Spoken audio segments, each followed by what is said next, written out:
Hello everybody. So today I'm going to be providing you with 3 simple steps in order to sway a non-believer into believing.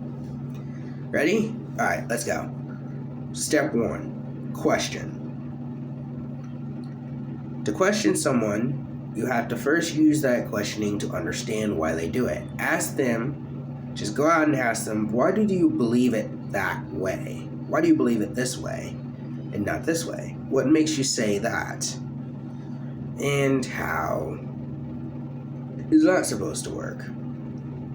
By questioning them, you're starting to learn more and gain more information out of them.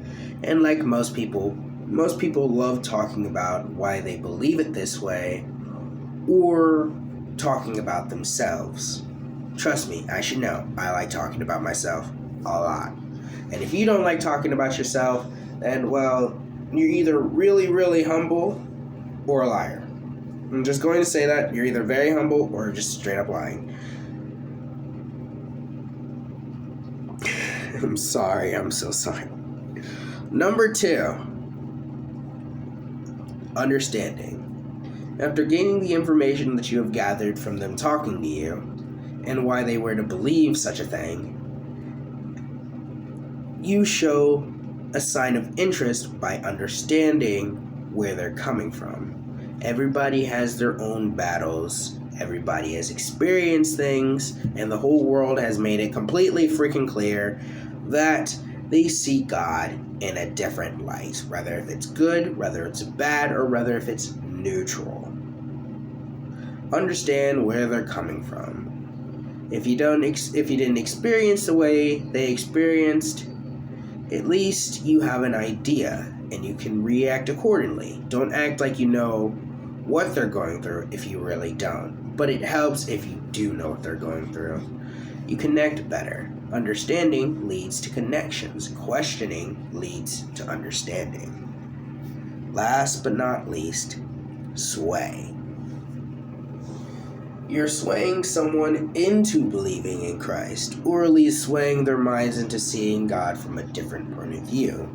Swaying can be used both verbally, by talking with someone, and spreading the truth and gospel. For example, this is better to explain an example than it did with hypothetical. For example, if someone believes that God hates them, you pull out a couple of Bible verses and you show them and tell them and let them know they're not being hated. If someone says that God is evil, you point at the word and come up with not only a couple of verses, but you also show them through example that his way is not evil. You get what I'm saying? This is much more easier said than done. In order to pull off something like this, you would have to use your insight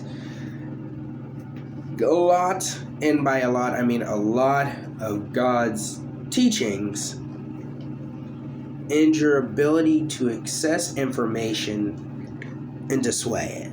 Not everybody can take the blunt way. Sometimes you gotta go through a different way. But don't lie, doing the blunt way is also not necessarily bad, but sometimes you gotta connect with the person in order to sway it. Everybody reacts differently. Now remember, you got this. You don't have to worry about what you need to say because God already has that. Just let God speak through you. The gospel will be spread, and you are an excellent soldier. Now, high five. I'm sorry.